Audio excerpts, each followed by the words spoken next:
Hi, Amarendra from seeds classes. आज linear equation का एक क्वेश्चन लेकर के आया हूं। लीनियर इक्वेशन का क्वेश्चन है, क्लास 8th में भी है, क्लास 10th में भी सेम क्वेश्चन है। 10th में हम लोग 2 वेरिएबल से बनाते हैं, 8th में हम लोग 1 वेरिएबल से बनाते हैं। तो देखो कैसे बनता है, लोग भागते हैं ये डाउन स्ट्रीम अप स्ट्रीम क्या होता है, बड़े ध्यान से समझना। ये मैंने ऑलरेडी क्वेश्चन लिखा हुआ है, मैं समझाता हूं क्वेश्चन और फिर हम लोग इसको सोल्यूशन देखेंगे कि कैसे होता है। तो क्या है ये एक स्ट्रीम है, ठीक है। तो स्ट्रीम मान लो इस डायरेक्शन में बह रहा है, ये स्ट्रीम है और ये इस डायरेक्शन में ऐसा बह रहा है, करेक्ट। तो अगर हमें बस एक चीज याद रखना है, इसमें क्वेश्चन पहले समझते हैं कि क्या क्या दिया हुआ है। ये डाउन स्ट्रीम, तो एक बोट है और स्ट्रीमर कह लो, एक स्ट्रीमर है जो डाउन स्ट्रीम अगर जा रहा है, मतलब कि अगर वो स्ट्रीम के तरफ जा रहा है, जिस तरफ स्ट्रीम है का बहाव है उस डायरेक्शन में जा रहा है, तो उसे पोर्ट ए से पोर्ट बी तक जाने में 9 घंटा लगता है, ठीक है। और यही अगर वो बी से ए आएगा अगेंस्ट द स्ट्रीम तो उसे 10 घंटा लगता है। ऑब्वियसली ज्यादा टाइम लगेगा क्योंकि स्पीड डिक्रीज हो जाएगा क्योंकि वो इस ऑपोजिट डायरेक्शन में आ रहा है। मान लो कि ये स्ट्रीमर है जिसका स्पीड स्टिल वाटर में x किलोमीटर पर आवर है, जिसका स्पीड, यही मुझे निकालना है, speed of the streamer in still water और डिस्टेंस बिटवीन द पोर्ट। तो मान लो distance between the port d है, सो d डिस्टेंस है और speed of streamer in still water x है। अब ये डाउन स्ट्रीम और अप स्ट्रीम क्या है वो देखते हैं। डाउन स्ट्रीम मतलब ये स्ट्रीमर का स्पीड ये है, स्ट्रीम का स्पीड ये है, तो इन दोनों का स्पीड ऐड हो जाता है। तो स्ट्रीमर का स्पीड दिया हुआ है 1 किलोमीटर पर आवर, तो जब ये डाउन स्ट्रीम जाएगा तो इसका स्पीड हो जाएगा x + 1 किलोमीटर पर आवर।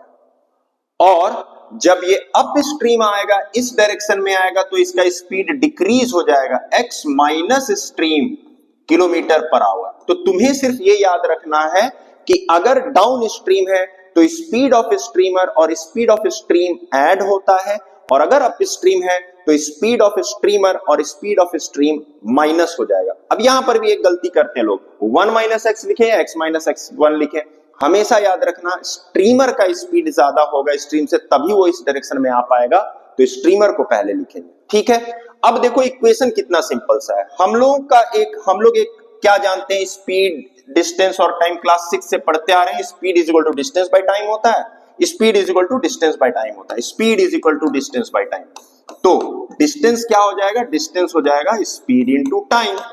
मेरा डिस्टेंस या ए से बी जाओ या बी से ए आओ, दोनों सेम ही है, तो हम लोग इक्वेट किससे करेंगे, डिस्टेंस से करेंगे, speed into time. So down stream में क्या हो जाएगा, x + 1 इनटू टाइम क्या था, 9 hours, clear. So speed into time कर दिए, ये है डिस्टेंस। बट अगर अप स्ट्रीम देखेंगे तो स्पीड इनटू टाइम 10 आवर्स, बन गया इक्वेशन सिंपल सा। दोनों डिस्टेंस क्योंकि सेम है तो मैंने इक्वेट कर दिया। अब इसको सॉल्व करते हैं। So 9x + 9 is equal to 10x - 10। 10 को इधर ले आते हैं, 9 को इधर ले आते हैं। So 9x - 10x is equal to -10 - 9, so -x is equal to -19, so this gives x is equal to 19।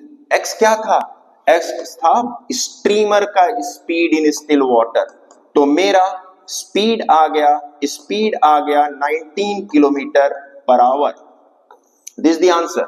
दूसरा क्या निकालना था, distance between the port. Distance क्या लिखा है मैंने, या तो ये दोनों डिस्टेंस है, कोई भी एक उठा लो। तो जैसे मान लो मैं ये निकालता हूं, तो डिस्टेंस क्या आ जाएगा, x + 1 × 9, सो x इज 19 जो मैंने अभी निकाला।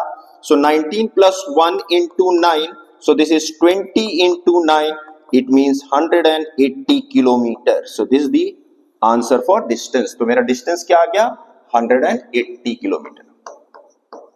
सिंपल है, क्लियर। चलो, थैंक यू।